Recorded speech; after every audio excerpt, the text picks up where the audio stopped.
La presència d'una institució com la seva, auspiciada pel govern marroquí amb aquest objectiu, no podem només que agrair-nos-ho. Bé, som aquí per fer una trobada amb els representants del govern marroquí i el cònsol del Marroc a Catalunya per tal de veure com s'ha implementat aquest suport amb la Fundació Ibn Battuta de reforç escolar per a la població magribina que tenim a la població d'Aitona. És un projecte molt engrescador perquè va amb uns objectius d'incorporació al que és la ciutadania d'Aitona. Però especialment a la Fundació Ibn Battuta, que fa cosa d'un any ens vam ficar en contacte amb ells i d'alguna manera tots sabeu que tenim una realitat al municipi d'Aitona, no sol al municipi d'Aitona, sinó per això avui han estat convidats els alcaldes dels municipis colindants, Soses, Llardecans potser no tant, però Seròs, que tenim una realitat als nostres municipis on hi ha una majoria molt gran de nouvinguts. Agradecer al gobierno marroquí y al cónsul de Marruecos, más a la Fundación Ibn Battuta, que nos han acompañado hoy al municipio de Aitona, no solo al municipio de Aitona, sino a los municipios también colindantes, de Soses y Serós, por la realidad que tenemos en nuestros municipios, donde hay una población elevada de marroquíes. Hoy nos han dado un apoyo especial, un apoyo en refuerzo escolar, que es lo que realmente necesitamos, y abiertos a muchos más proyectos con una relación bilateral entre los municipios más el gobierno marroquí. السلام عليكم ورحمة الله تعالى وبركاته.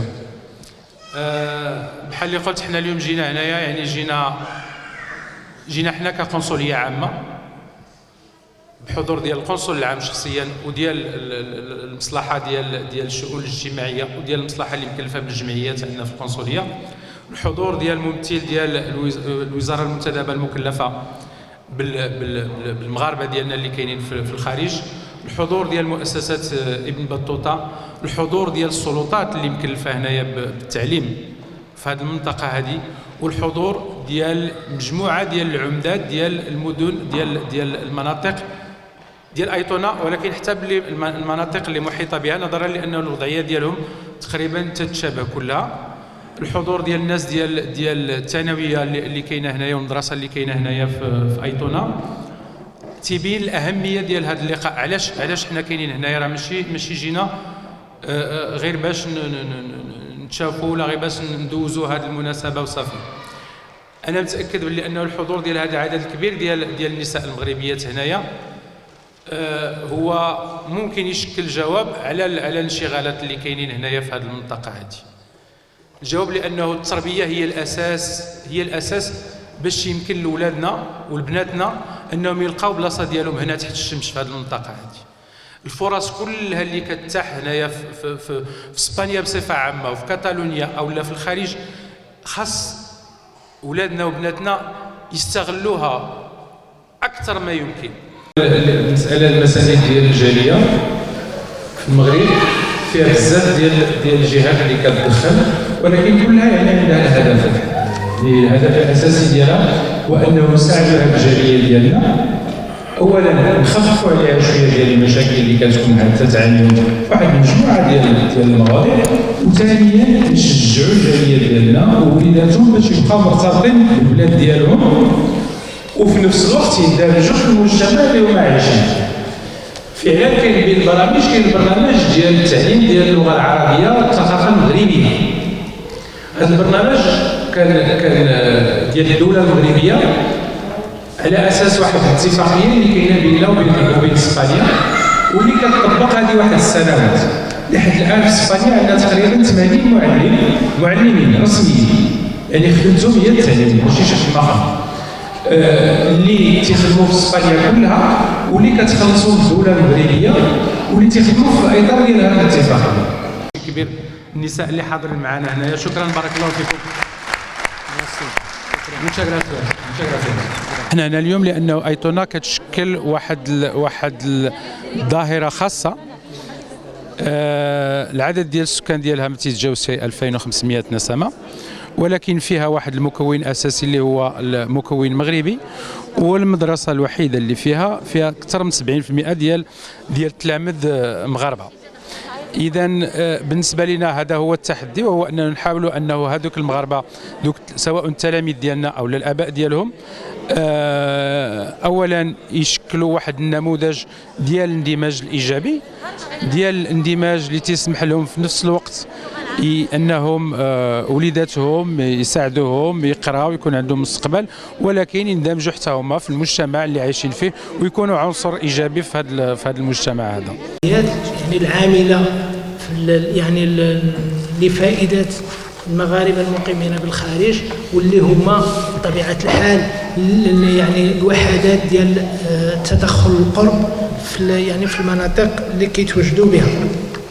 حنا تواجدنا هنا ببلدة أيطونة في إطار مواكبة برنامج مواكبة الدعم المدرسي لفائدة أبناء الجالية المغربية المقيمة بهذه المنطقة، واللي كيتنفذ بشراكة ما بين الوزارة المكلفة بالمغاربة المقيمين بالخارج وشؤون الهجرة ومؤسسة ابن بطوطة المتواجدة ببرشلونة. Doncs això, que jo sóc una persona igual que ells i elles, no? Que tinc un pare, una mare aquí a Catalunya, una família, sóc de segona generació, i que també he tingut que fer un gran esforç, com molts dels nanos i nenes que hi ha aquí, d'origen marroquí i d'altres orígens també, i també hi ha autòctons també que els hi costa molt tirar endavant. Doncs finalment, amb molt d'esforç hem pogut estudiar, hem pogut acabar els estudis, hem pogut tenir una llicenciatura, soc llicenciat en farmàcia, farmacèutic. اليوم فرحانين كمؤسسة بن بطوطة بالحضور ديال البلديات 8 ديال البلديات في المنطقة ديال ليريدا، والحضور ديال وزارة الجالية المكلفة بالمغاربة بالخارج. السي مختار الحمدوني يعني هو اللي اليوم معنا، كذلك مع السيد القنصل ديال تارغونا ليريدا، وكذلك مع الديليغادو تيريتوريال ديال الانسانيامين، وعدد ديال الآباء والأمهات والأساتذة المعلمين اللي تيقريو هاد الدراري في المدارس الكتالانية. يعني فرحانين لأنه هذا المشروع اللي احنا فكرنا فيه بأنه كان مهم اللي خرجته الوزارة أنه نتقدموا، لأنه قلنا ما يمكنش اليوم تكون موجود في هذه البلاد وبغيتي تكون مواطن بلا ما تزيد القدام يعني في الدراسه ديالك، راه صعيب بزاف. فهذا اللي جعلنا انه نشاركوا في هذا المشروع، واللي جعلنا اليوم نكونوا حاضرين اليوم. يعني هو التقديم ديال هذا المشروع ديال هذا البروغرام بالضبط في ليريدا. He intentado siempre estar cerca cuando nos encontramos, cuando nos saludamos, cuando ha habido cualquier necesidad por vuestra parte. Soy la directora de la Escuela Jaume Miret de Soses. Hoy nos han invitado a este encuentro con el cónsul de Marruecos, la Fundación Ibn Battuta y el delegado del Gobierno de Marruecos para las relaciones con las comunidades internacionales. La apuesta que ha hecho la Escuela de Soses y el Ayuntamiento de Soses al venir aquí ha sido encontrar un apoyo, un refuerzo para nuestros alumnos marroquíes. En nuestra escuela estamos actualmente con un 30% de alumnos marroquíes y de este encuentro estamos seguros, hemos venido con ilusión y con esperanza de encontrar apoyo para poder terminar esta oportunidad que se les da a nuestros alumnos. كانت مجموعة ديال التدخلات اللي صراحة كانت في المستوى اللي يبينوا من خلالها الناس على الاهتمامات والهواجس ديالهم فيما يخص سواء التعليم، سواء الثقافة المغربية، سواء كل ما يتعلق بالاندماج ديالهم. Hemos asistido a esta reunión coloquio, que es un poco un acercamiento entre el gobierno marroquí y el gobierno catalán. El tema en general poder incorporar o el tema de enseñanza a la gente principalmente venida de Marruecos, que de esto se trata, y bueno, es poder encontrar la raíz y poder integrar a la gente que pueda conocer tanto el idioma catalán, la cultura catalana, pero principalmente esto es en beneficio de los hijos de la gente que viene de Marruecos. كما تعرف الجميع بأنه هنا في كاتالونيا وبالضبط في أيتونة عندنا واحد النسبة عالية ديال التلاميذ في المدرسة. والتلاميذ ديالنا كي قال دابا المدير العام ديال الثانوية بسيروس لمدة 20 سنة ديال الثانوية هذه ولو شاب مغربي واحد حاز على البكالوريا.